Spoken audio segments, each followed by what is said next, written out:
तो बच्चों कैसे हैं आप सब? बहुत-बहुत स्वागत है आपका आज की इस वीडियो में। आज का ये वीडियो क्लास 11th के बच्चों के लिए बहुत ज़्यादा ख़ास होने वाला है क्योंकि इस वीडियो में हम लोग देखने वाले हैं बच्चों क्लास 11th का जो आपका इंग्लिश का सब्जेक्ट है, इसके मोस्ट इम्पोर्टेंट क्वेश्चंस इस वीडियो में हम लोग देखने वाले हैं बच्चों। जो कल आपका फाइनल एग्ज़ाम होने वाला है ना, यानी कि 13 फरवरी। जी हाँ बच्चों, 13 फरवरी 2026 को जो कल आपका क्लास 11th का इंग्लिश का फाइनल एग्जाम होने वाला है, तो उसके लिए बहुत ही ज़्यादा इम्पोर्टेंट जिसे आप मोस्ट इम्पोर्टेंट कहते हैं, वो क्वेश्चंस इस वीडियो में हम लोग देखने वाले हैं। और ये जो क्वेश्चंस है, चाहे आप मॉर्निंग शिफ्ट के बच्चे हैं या इवनिंग शिफ्ट के बच्चे हैं, दोनों ही शिफ्ट के बच्चों को ये इम्पोर्टेंट क्वेश्चंस हेल्प करेंगे आपके कल के फाइनल एग्जाम के अंदर, ठीक है? और इस वीडियो में मैं आपको एक चीज़ स्पष्ट रूप से बोलना चाहूँगा कि मैं और यूट्यूबर की तरह आपको नहीं बोलूँगा कि ये भी कर लो, वो भी कर लो, इतना कर लो, उतना कर लो, ये भी क्वेश्चन कर लो, ये लो पूरा बुक कर लो, ऐसा नहीं करने वाला हूँ। बिल्कुल लिमिटेड क्वेश्चन देने वाला हूँ। एक बार फिर से मैं आपको बोल देता हूँ, बिल्कुल लिमिटेड क्वेश्चन देने वाला हूँ इस वीडियो के अंदर। बहुत छोटी-सी वीडियो होगी, अराउंड आधे घंटे के आसपास की वीडियो होगी और जितने भी क्वेश्चन मैं आपको करवाऊँगा इस वीडियो के अंदर, आप देखिएगा मोस्ट ऑफ द क्वेश्चन इसी में से कल के आपके पेपर में आएगा रिपीट होकर के। क्योंकि पिछले 10 साल का आप इंग्लिश का फाइनल एग्जाम का पेपर उठा करके देख लीजिए, यही क्वेश्चन बार-बार रिपीट होकर के आए हुए हैं, ठीक है? और मेरा जो एनालिसिस है, पिछले आप मान लीजिए लगभग 10 साल तो मुझे पढ़ाते हुए हो गया है। तो जो मेरा एनालिसिस कहता है कि भैया ये क्वेश्चन सिलेक्ट कर लो, ये क्वेश्चन सिलेक्ट कर लो, बच्चों के लिए इम्पोर्टेंट है, तो वो सारे क्वेश्चंस भी यहाँ पर मैं सिलेक्ट करके आपको इस वीडियो में करवाने वाला हूँ, ठीक है? तो आप एक तरह से फाइनल कंक्लूजन अगर मैं बोलूँ, तो ये भी कह सकते हैं कि मैंने पिटारा खोल दिया इस वीडियो के अंदर, है ना? टॉपर बनने का जो पिटारा होता है ना, वो खोल दिया हूँ। आप सभी बच्चे वीडियो पूरा देखिए, स्मार्ट बच्चे जो होंगे ना, पूरा वीडियो देखेंगे और लास्ट टाइम पे फ़ायदा उठा लेंगे, है ना? और अगर आप चाहते हैं कि इसी तरह से और भी सब्जेक्ट की हम वीडियोज़ लेकर के आते रहें, अभी तो कल आपका पहला इंग्लिश का एग्ज़ाम है, उसके अलावा जो आपके एग्ज़ाम्स है, चाहे हिंदी हो गया, पॉलिटिकल साइंस हो गया, फिजिकल एजुकेशन हो गया, तो सबके लिए हम वीडियोज़ लेकर के आएँगे। तो इस वीडियो पर कम से कम यहाँ पर 1200 लाइक्स कंप्लीट करवा दीजिएगा। आपका एक-एक लाइक हमें बहुत ज़्यादा मोटिवेट करता है इसी तरह की वीडियो बनाने के लिए। और अगर आप चाहते हैं कि मैं सैंपल पेपर की और वीडियो अपलोड करूँ, तो नीचे आप कमेंट कर दीजिएगा नीड एसक्यूपी, ठीक है? आप सिर्फ़ इतना कमेंट कर दीजिए नीड एसक्यूपी, ठीक है? इतना कमेंट कर देंगे तो मुझे पता चल जाएगा कि हाँ, बच्चों को और सैंपल पेपर की वीडियो चाहिए, ठीक है? और इस वीडियो को शुरू करते हैं और जो मोस्ट इम्पोर्टेंट क्वेश्चन है, इनके एग्ज़ाम में आने की संभावना बहुत ही ज़्यादा है, उन सभी को एक-एक करके देखते हैं बच्चों। पहला क्वेश्चन यहाँ पर देखिए बच्चों क्या पूछ रहा है हमसे कि the poet think that he had lost his childhood why what did the poet notice about independent thinking in the poem childhood. ठीक है, तो क्वेश्चन कुछ इस प्रकार से है कि कवि सोचता है कि उसने अपना बचपन खो दिया है, ऐसा क्यों सोचता है वो, और कवि ने बचपन कविता में स्वतंत्र सोच के बारे में, इंडिपेंडेंट सोच के बारे में क्या देखा। तो इस तरह से आंसर आप लिखेंगे कि पोएट मार्कस जोसुकी Natten believes he had lost his childhood, he believes this because he has lost the innocence and purity of his childhood. यानी कि कवि मार्कस जो है नाटन का मानना है कि उन्होंने अपना बचपन खो दिया है। वह ऐसा इसलिए मानते हैं क्योंकि उसने अपने बचपन की मासूमियत और पवित्रता खो दी है। ठीक है, when he was a child he believed in the जैसे कि extensions of hell and heaven. He also believed that true love existed among adults. He had no egoistic tendencies in his childhood. तो यहाँ पर कहा जा रहा है कि जब वह बच्चे थे तो वह नर्क और स्वर्ग जो होता है, हेवन और जो आपका हेल होता है, उसके अस्तित्व में विश्वास रखते थे कि भैया स्वर्ग भी होता है, नर्क भी होता है। ठीक है, उनका यह भी मानना था कि सच्चा प्यार जो होता है, यानी कि ट्रू लव जिसको आप कह सकते हैं, वो एडल्ट्स के बीच में होता है। बचपन में उनमें कोई अहंकारी प्रवृत्ति नहीं थी, उसके अंदर जो है सो कि बचपन के अंदर कोई भी ईगो होता है ना, वैसा कुछ नहीं था। ठीक है, तो इस तरह से आप लिख सकते हैं the poet realised that he was different from others and could think independently. He could express his opinion without being influenced by anyone else. This discovery was very important for him because it revealed his abilities for independent thinking and decision making. यहाँ पर कहा जा रहा है कि कवि को एहसास हुआ कि वह दूसरों से अलग है और स्वतंत्र रूप से सोच सकता है। वह किसी अन्य से प्रभावित हुए बिना अपनी राय व्यक्त कर सकता है, किसी से भी बिना इन्फ्लुएंस हुए वो अपनी राय को व्यक्त कर सकते थे। ठीक है, यह खोज उनके लिए बहुत महत्वपूर्ण थी क्योंकि इससे उनकी स्वतंत्र सोच और निर्णय लेने की क्षमता का पता चलता है। तो इसी तरह से आप आंसर लिख सकते हैं इस क्वेश्चन का कि कवि सोचता है कि उसने अपना बचपन खो दिया है, क्यों? तो मैंने आपको बता दिया, कवि ने बचपन कविता में स्वतंत्र सोच के बारे में क्या देखा वो भी मैंने आपको बता दिया। आशा करता हूँ कि ये क्वेश्चन आपको समझ में आया होगा। वीडियो अगर आपको पसंद आ रहा है तो लाइक करते चलिए बच्चों, आपका एक लाइक हमें बहुत ज़्यादा मोटिवेट करता है बच्चों इसी तरह की वीडियोस को बनाने के लिए। ठीक है, लिटरली बता रहा हूँ, आप एक लाइक करते हैं, लाइक करना तो आपके लिए फ्री है, लेकिन इससे हमारा मोटिवेशन का जो लेवल है वो लाखों करोड़ों अरबों खरबों गुना बढ़ जाता है। ठीक है, तो लाइक ज़रूर कीजिएगा। आगे चलते हैं। वीडियो में आगे बढ़ने से पहले एक इंपॉर्टेंट इन्फॉर्मेशन है बच्चों, तो बड़े ध्यान से समझिएगा। अगर आप अपने फाइनल एग्जाम की तैयारी को नेक्स्ट लेवल पर ले जाना चाहते हैं और उन बच्चों की कैटेगरी में शामिल होना चाहते हैं जो लास्ट टाइम पर भी तैयारी करके अपने एग्जाम्स के अंदर बहुत अच्छे मार्क्स स्कोर करते हैं, तो आप हमारे द्वारा बनाए गए सैम्पल क्वेश्चन पेपर्स को ले सकते हैं। हमने आपके लिए हर एक सब्जेक्ट के 10-10 सैम्पल पेपर बना करके रेडी कर दिए हैं विथ सॉल्यूशन के साथ, और इसके अंदर ऐसे ऐसे क्वेश्चंस है जो पिछले 10 साल का पेपर उठा करके देखिए बार-बार रिपीट होकर के आया हुआ है। ठीक है? वही बात है ना, मैं हर बार बोलता हूँ, जो स्मार्ट बच्चे होते हैं ना, जो भीड़ से अलग चलते हैं, वो स्मार्ट स्ट्रैटेजी अपनाते हैं और लास्ट टाइम पे कुछ ऐसी चीज़ें, ऐसी मटेरियल, जैसे ये सैंपल पेपर हो गया आपका, इस तरह के मटेरियल लेते हैं, तैयारी करते हैं और टॉपर बन के निकल जाते हैं। ठीक है? तो आप स्मार्ट बनिए, एक टॉपर के माइंडसेट से सोचिए। मैं आपको बार-बार कहता हूँ, टॉपर बनिए, टॉपर के माइंडसेट से सोचिए। क्योंकि क्लास में 50 बच्चे होते हैं, उसमें से टॉपर केवल 2 और 3 ही निकलते हैं, क्योंकि वो अपना माइंडसेट ऐसा रखते हैं कि हाँ भाई, उस हिसाब से मुझे आगे बढ़ना है, वैसे स्टडी मटेरियल ले लेने हैं। ठीक है? तो वो इन्हीं टाइप के स्टडी मटेरियल्स को लेते हैं। मैं आपको बताना चाहूँगा बच्चों, एक्सपीरियंस का इस्तेमाल करते हैं वो। आपको तो 1 साल का भी एक्सपीरियंस हो रहा है 11th क्लास में पढ़ने का, हमें तो 10 साल पढ़ाते-पढ़ाते हो गया है। तो सोचिए, हमने आपसे जो 9 साल सीनियर बच्चे हैं उनको पढ़ाया है, तो हमें कितना ज़्यादा पता होगा कि कौन-कौन से क्वेश्चन आ सकते हैं। तो इसलिए मैं आपको बोल रहा हूँ, हमने अपना सारा एक्सपीरियंस, सारी स्ट्रैटेजी मिला कर के ये सैंपल पेपर्स आपके लिए बनाए हैं। बहुत ज़्यादा हेल्प करेगा बच्चों, ठीक है? आप इन सैंपल पेपर्स को ले सकते हैं। कौन-कौन से सब्जेक्ट के सैंपल पेपर अवेलेबल है बच्चों? तो यहाँ पर आप देख सकते हैं, इंग्लिश का सैंपल पेपर अवेलेबल है, हिस्ट्री का अवेलेबल है, हिंदी का अवेलेबल है, पॉलिटिकल साइंस का अवेलेबल है, फिजिकल एजुकेशन हो गया और जियोग्राफी हो गया। इन सभी के 10-10 सैंपल पेपर अवेलेबल है 50% डिस्काउंट ऑफर के साथ, जो कभी भी खत्म हो सकता है। वैसे तो एक सब्जेक्ट का जो हम आपको 10 सैंपल पेपर प्रोवाइड करवाएँगे, उसका ओरिजिनल जो प्राइस है वो यहाँ पर ₹199 है, लेकिन अभी अगर आप लेंगे तो 50% डिस्काउंट ऑफर के तहत केवल और केवल ₹99 में एक सब्जेक्ट का 10 सैंपल पेपर आप ले सकते हैं। सबसे बढ़िया ऑफर ये होने वाला है कि अगर आप 4 सब्जेक्ट का एक साथ खरीदते हैं, तो उसके साथ आपको एक सब्जेक्ट का एकदम फ्री में मिल जाएगा, केवल और केवल ₹399 में, ठीक है? तो आज ही स्क्रीन पर दिख रहे इस व्हाट्सएप नंबर पे कॉन्टैक्ट कीजिए और सैंपल पेपर्स को लेकर के अपने फाइनल एग्जाम की तैयारी को नेक्स्ट लेवल पर लेकर के जाइए बच्चों। ओके, चलिए वीडियो में आगे बढ़ते हैं।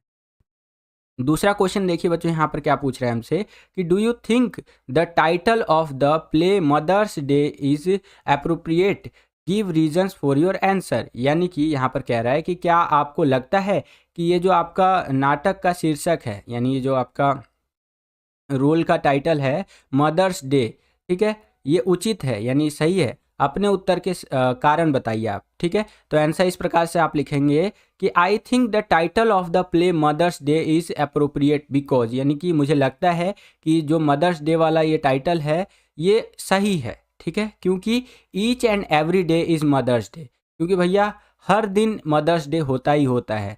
ठीक है, प्रत्येक दिन आप कह सकते हैं मदर्स डे होता है। Enjoy all days with your mother and make happy, यानी कि अपनी माँ के साथ पूरे दिन का आनंद उठाए और खुश रहे। ऐसी बात है भैया, आप भी अपनी माता जी के साथ आनंद लिया कीजिए, मतलब खुश रहा कीजिए। क्योंकि देखिए भैया, जीवन का एक कड़वा सच्चाई यही है कि वैसे मैं ये कहना तो नहीं चाहता हूँ, लेकिन एक कड़वा सच्चाई है कि इस धरती पे जो आया है उनको एक ना एक दिन इस धरती को छोड़कर जाना ही जाना है। ठीक है, तो आप क्या लेकर आए थे, क्या लेकर के जाओगे। ठीक है, आप वैसे ही आए थे और वैसे ही चले जाओगे। ठीक है, ये धन दौलत, ये पैसा संपत्ति सब यहीं रह जाएगा। तो अपनी माता, अपने पिता जो भी है ना, उनको भगवान के समान मानिए, जिनको हाथ जोड़ करके मेरा नमन है, और उनके साथ खुश रहा कीजिए। हर दिन को मदर्स डे के रूप में यहाँ पर बिताया कीजिए। ये नहीं कि जो वो मदर डे आता है ना अंग्रेजों वाला, कि ये देखिए हम अपनी मम्मी के साथ आज फोटो खिंचवा रहे हैं, ऐसा वाला आपको नहीं करना है। हर दिन खुश रहा कीजिए। ठीक है बच्चों, आगे देखिए बताया गया है द स्टोरी मदर्स डे और the whole play reveals around the mother's Mrs जैसे कि persons our mother and family definitely face any problem and discuss also solve it. The play जैसे कि teach us to be thoughtful and respectful towards our mothers, यानी कि यहाँ पर बोल रहा है कि हमारी माँ और परिवार किसी भी समस्या का सामना अवश्य करते हैं। ठीक है, हमारी माताएं जो होती है और हमारा फैमिली जो होता है हमें बहुत मदद करता है, कोई भी तरह का समस्या होता है उसको दूर करने में। ठीक है, और यहाँ पर आप लिख सकते हैं कि यह नाटक हमें अपनी माताओं के प्रति विचारशील और सम्मानजनक होना सिखाता है, कि किस तरह से हम अपनी मम्मी को के प्रति अच्छे हो सकते हैं। ठीक है, और यहाँ पर विचारशील कह सकते हैं उसको आप, और उनकी इज्जत कर सकते हैं। तो इस तरह से आंसर आप लिख सकते हैं बच्चों। अगला क्वेश्चन देखिए, यहाँ पर तीसरा क्वेश्चन क्या पूछ रहे हैं हमसे कि suggest a few instances in the tale of melon which highlights humour and irony. ठीक है, तो यहाँ पर क्वेश्चन है कि द टेल ऑफ मेलन में कुछ उदाहरण सुझाइए, यानी कुछ उदाहरण बताने, एग्जाम्पल्स बताने आपको जो हास्य और व्यंग को उजागर करते हैं। तो आंसर इस प्रकार से लिखेंगे, the poem is full of humour and satire from beginning to end, यानी कि ये जो कविता है शुरू से अंत तक हास्य और व्यंग से भरपूर है। ठीक है, there is a king who has built a triumphal arch on the main road of his city but the same triumphal arch break it crown. ठीक है, यहाँ पर कहा जा रहा है एक राजा है जिसने अपने नगर की मुख्य सड़क पर एक विजयी मेहराब बनवाया है, लेकिन वह विजयी मेहराब अपनी मुकुट तोड़ देता है। ठीक है, तो इस तरह से करके आप यहाँ पर पूरा का पूरा रीड कर सकते हैं। इसका हिंदी में आपको बता देता हूँ कि यहाँ पर राजा दोषियों को सजा देना चाहता है, लेकिन अंत में वह खुद ही फांसी पर चढ़ जाता है। राजा जो है भैया दोषी लोग जो होते हैं उनको पनिश करना चाहता है, लेकिन लास्ट में वो खुद ही हैंग हो जाता है, यानी कि फांसी पर चढ़ जाता है। राजा मर चुका है, लेकिन मंत्री राजा के नाम पर घोषणाएं करता है। जो मंत्री होता है बच्चों यहाँ पर, वो क्या करता है, राजा के नाम पर अनाउंसमेंट्स करता है। ठीक है, और फिर क्या देखने को मिलता है, यह सब विडंबना के उदाहरण है और प्रत्येक पात्र यानी हर एक कैरेक्टर के वर्णन में हास्य है। राजा, मंत्री, शहर का सबसे चतुर व्यक्ति, पार्षद और तरबूज बेवकूफ सभी मूर्ख है। ठीक है, यहाँ पर राजा, मंत्री ये शहर के सबसे चतुर व्यक्ति हैं। ठीक है, और वास्तव में यह मूर्खों का राज्य है। यहाँ पर बताया गया है कि वास्तव में ये जो राज्य है, ये किंगडम है, ये मूर्खों का है। ठीक है, एक खरबूजे को ताज पहनाने और उसे सम्मानपूर्वक सिंहासन तक ले जाने से ज़्यादा हास्यास्पद कुछ नहीं हो सकता। एक तरबूजे को कैसे आप ताज पहना सकते हैं, है कि नहीं? तो ये इसीलिए बोला गया है ये मूर्खों का राज्य है। ठीक है, तो इस प्रकार से इस क्वेश्चन का आंसर आपको लिखना है बच्चों। आगे चलते हैं, अगला क्वेश्चन यहाँ पर देखिए बच्चों, चौथा क्वेश्चन हमसे कुछ इस प्रकार से पूछ रहा है कि how has the poet made fun of the system of governance by using phrase just and placid for the kind. ठीक है, how has the poet made fun of the system of governance by using phrase just and placed for the kind. तो इसका हिंदी इस तरह से होगा बच्चों कि कवि ने राजा के लिए न्याय प्रिय एवं शांत वाक्यांश का प्रयोग करके किस प्रकार शासन व्यवस्था का मजाक उड़ाया है। तो आंसर इस प्रकार से लिखेंगे, the principles of laissez faire seem to be well establish in the melon city, यानी कि यहाँ पर कहा जा रहा है मेलन शहर में हस्तक्षेप के सिद्धांत अच्छी तरह से स्थापित प्रतीत होते हैं। ठीक है, the king is called just and placed ironically, यानी कि विडंबना यह है कि राजा को न्याय प्रिय और शांत कहा जाता है। भैया राजा को यहाँ पर न्याय प्रिय और शांत कहा जा रहा है, क्या बात है। Justice was not done in the that city, यानी कि उस शहर में न्याय नहीं हुआ है। ठीक है, king was only a title and a symbol, king जो है यानी राजा जो है केवल एक पदवी है। ठीक है, और वो बस एक सिंबल के समान समझ लीजिए, इस तरह से है। ठीक है। और citizens had complete independence in all aspects of their lives, यानी नागरिक जो है उनको अपने जीवन के सभी पहलुओं में पूर्ण रूप से स्वतंत्रता है। Public was real in charge of governance, यानी कि शासन की वास्तविक प्रभावी जनता थी। ठीक है। King had to be hanged as the people demand someone to be hanged, यानी कि राजा को फांसी देनी पड़ी क्योंकि जनता किसी को फांसी देने की मांग कर रही थी। और लास्ट में लिख देंगे king powerless to protect himself. अब भैया राजा ही पावरलेस था, राजा अपनी रक्षा के लिए खुद ही असमर्थ था, इसलिए भैया उसको क्या करना पड़ा, फांसी पर चढ़ना पड़ा। ओके, चलिए अगला क्वेश्चन देखिए यहाँ पर क्या हमसे पूछ रहा है कि the poet's mothers laughed at the snapshot, what did this laugh indicate. तो आंसर इस प्रकार से आपका रहेगा, पहले क्वेश्चन का हिंदी समझ लीजिए। यहाँ पर ये कह रहा है कि कवि की जो माँ है वो स्नैपशॉट पर हंसी, इस हंसी ने क्या संकेत दिया। तो इस हंसी ने ये संकेत दिया कि the dress and behaviour of her cousins Betty and Dolly made the poet's mother laugh, यानी कि पोशाक और व्यवहार ने कवि की माँ को हंसाया। यह स्पष्ट है कि उन्होंने कोई अनोखी पोशाक पहन रखी थी।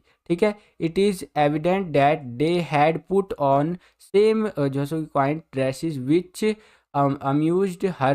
This laugh indicates her joy at remembering and वो incident connected with her past life when she was quite young and free from the tensions and worries of life। यहाँ पर कह रहा है कि जिससे उसका मनोरंजन हुआ। ठीक है। यहाँ पर पूरा आपको मैं हिंदी एक बार बता देता हूँ कि पोशाक और व्यवहार ने कवि की माँ को हंसाया। यह स्पष्ट है कि उन्होंने कोई अनोखी पोशाक पहन रखी थी। वो ये स्पष्ट हो जाता है कि भैया वो कुछ अलग ही पहन रखा था, जब भी तो हंसाया यहाँ पर, जिससे उनका मनोरंजन हुआ। यह हंसी उसके पिछले जीवन से जुड़ी एक घटना को याद करके उसकी खुशी को दर्शाती है, जब वह काफ़ी छोटी थी और जीवन के तनावों और चिंताओं से मुक्त थी। तो इस प्रकार से आंसर आप लिख सकते हैं बच्चों।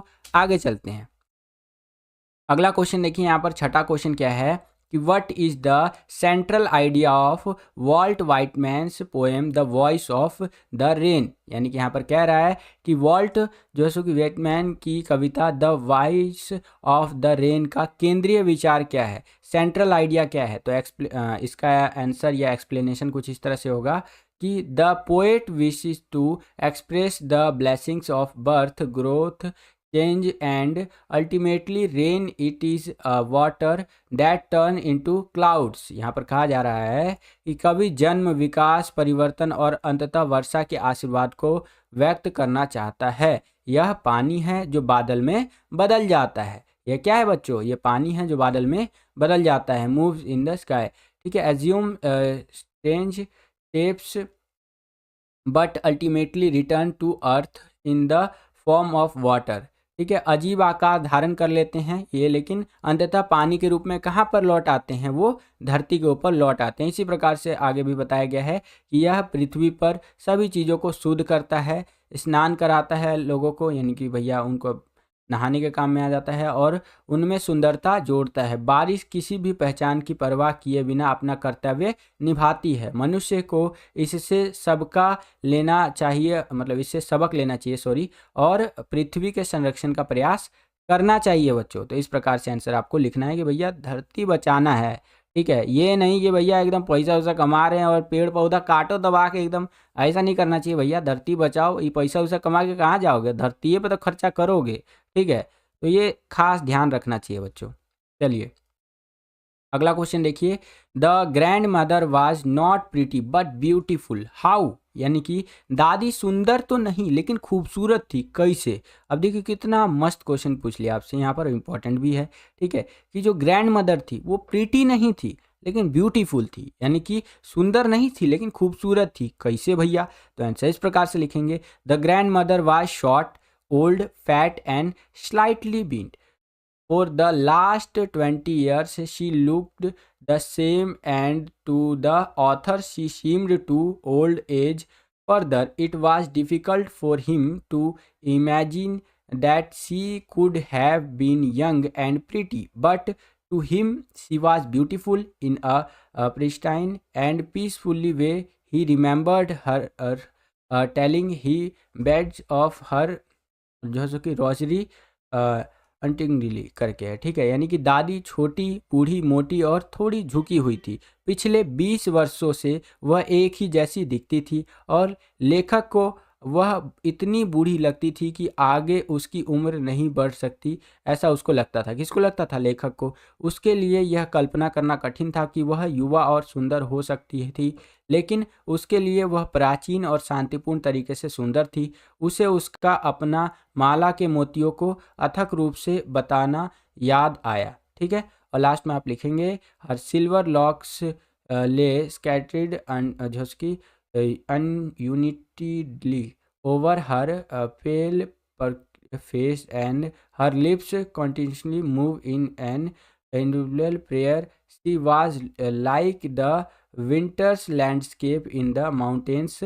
क्रेंस एंड कंटेन। यानी कि यहाँ पर कह रहा है उसके चांदी के बाल उसके पीले झुर्रियों चेहरों पर बेतरबी ढंग से बिखरे हुए थे, और उसे होठ लगातार जो है उसके होठ जो है लगातार एक अश्रव्य प्रार्थना में घूम रहे थे। वह पहाड़ों में शीतलकालीन परिदृश्य दृश्य और सामग्री की तरह थी। तो इस प्रकार से आंसर आप लिख सकते हैं बच्चों। ओके, चलिए 8वां क्वेश्चन देखिए क्या पूछ रहा है हमसे कि what was the turning point in the author's and the grandmother's relationship. यानी कि यहाँ पर बोल रहा है लेखक और दादी के रिश्ते में यहाँ पर निर्णायक मोड़ क्या था। तो आंसर इस प्रकार से आप लिखेंगे कि the authors had to be sent to a big city for education. This was the turning point in his and the grandmother's relationship. The author began to receive education in a English medium school. The grandmother could not assist him with his जैसे कि assignment and therefore become withdrawn. So, she began to feel lonely and fed sparrows in the afternoons. यानी कि यहाँ पर कह रहा है कि लेखक को शिक्षा के लिए बड़े शहर भेजा गया था, एजुकेशन के लिए। यह उनके और दादी के रिश्ते में निर्णायक मोड़ था, ठीक है। लेखक ने अंग्रेजी मीडियम यानी इंग्लिश मीडियम स्कूल जो होता है उसमें शिक्षा प्राप्त करना प्रारंभ कर दिया। दादी उसके काम में उसकी कोई मदद नहीं कर सकी और इसीलिए पीछे हट गई। वह अकेलापन महसूस करने लगी और दोपहर में गौरैयों को खाना खिलाने लगी। तो इस प्रकार से आंसर आप लिख सकते हैं बच्चों। ओके, आगे चलते हैं।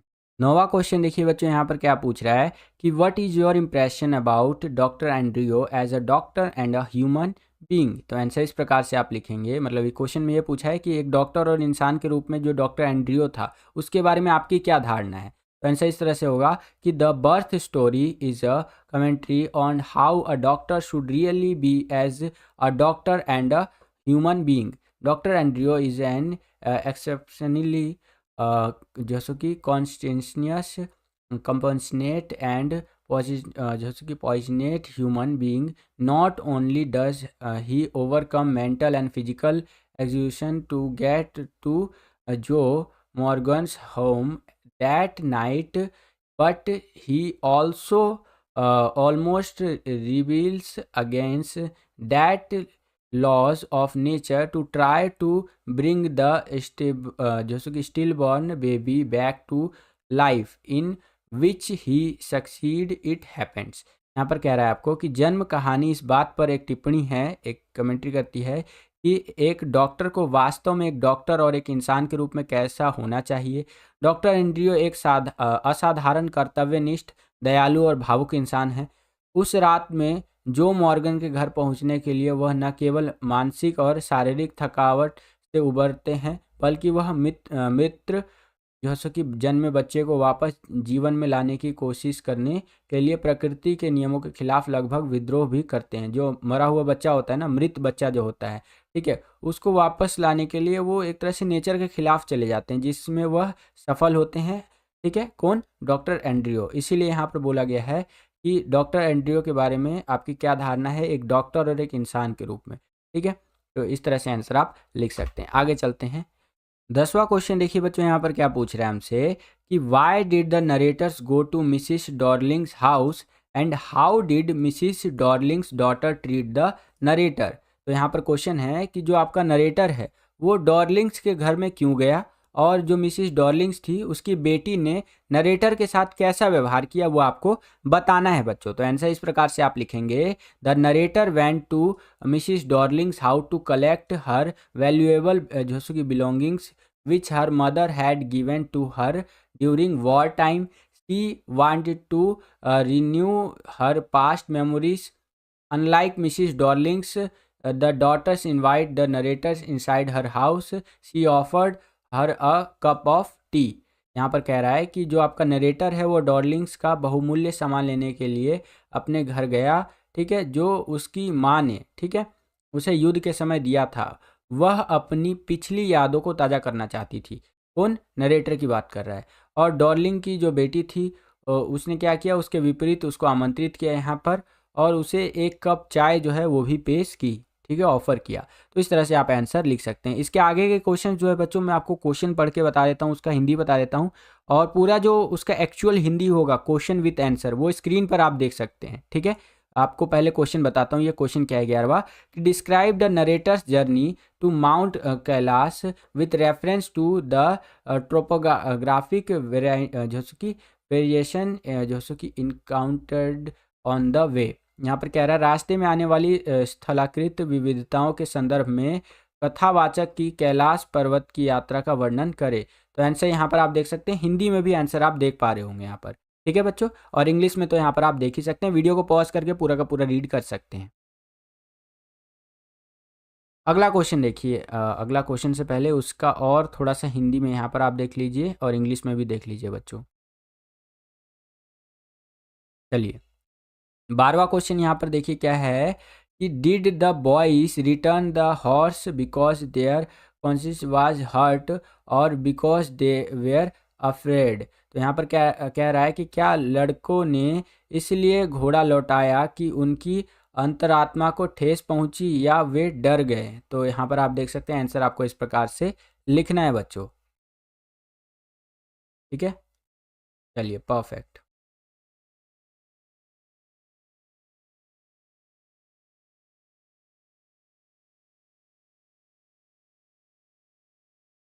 13वां क्वेश्चन देख सकते हैं, इस तरह से है आपका, और आंसर आपको इस प्रकार से लिखते हुए चलना है। अब मैं आपको यहाँ पर क्वेश्चंस विद आंसर दिखाता हुआ चलता हूँ, आप देखते हुए चलिए, ठीक है, जो बहुत इंपॉर्टेंट है, ध्यान रखिएगा। वीडियो पॉज करके पूरा का पूरा आप रीड कर सकते हैं बच्चों।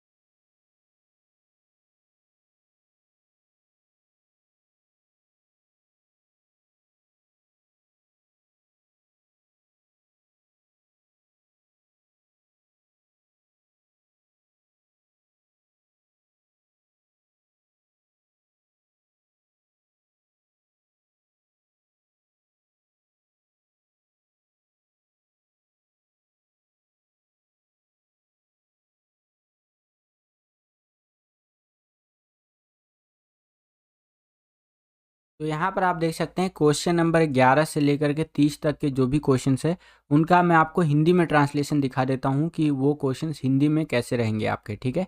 ये आप अपनी स्क्रीन पर देखते हुए चलिए। ये जो आपका बोल्ड किया हुआ ये क्वेश्चन है, और यहाँ पर आप आंसर भी देख सकते हैं, ठीक है। वीडियो के बीच में मैं नहीं लगा पाया, एडिट यहाँ लास्ट में मैं कर रहा हूँ, तो इनको आप देखते हुए चलिए कैसे क्वेश्चन बनता है और कैसे आंसर आपको लिखते हुए चलना है बच्चों, ओके।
तो बस बच्चों यही था आज का ये वीडियो। आशा करता हूँ आपको ये वीडियो पसंद आया होगा। अगर आपको ये वीडियो पसंद आया तो कर दीजिए लाइक। जितना ज़्यादा वीडियो को आप लाइक करते हो उतना ज़्यादा हमारा मोटिवेशन बढ़ता है इसी तरह की वीडियोस बनाने के लिए। चैनल पर अगर आप नए आ गए हैं, विद्यालय स्टडी पॉइंट को अभी तक आपने सब्सक्राइब नहीं किया है तो सब्सक्राइब कर लीजिए। इसी तरह की वीडियोस हम आपके लिए लेकर के आते रहते हैं। जैसे ही आप चैनल को सब्सक्राइब करेंगे, बगल में आपको बेल का, घंटी या घंटा कुछ भी कह सकते हो, उसका आइकन देखने को मिलेगा। उसको प्रेस करके ऑल पे क्लिक कर दीजिएगा, जिससे कि जो भी हमने यहाँ वीडियो अपलोड करे उसका नोटिफिकेशन सबसे पहले आपके फ़ोन पर आ जाया करे और आपकी जो तैयारी है एग्ज़ाम्स के लिए वो और भी बेहतर से बेहतर तरीके से हो सके। इस वीडियो के लिए इतना ही। मिलता हूँ आपसे अगली और एक्साइटिंग वीडियो में। तब तक के लिए खुश रहिए, खुश रखिए सभी को। जय हिंद, वंदे मातरम।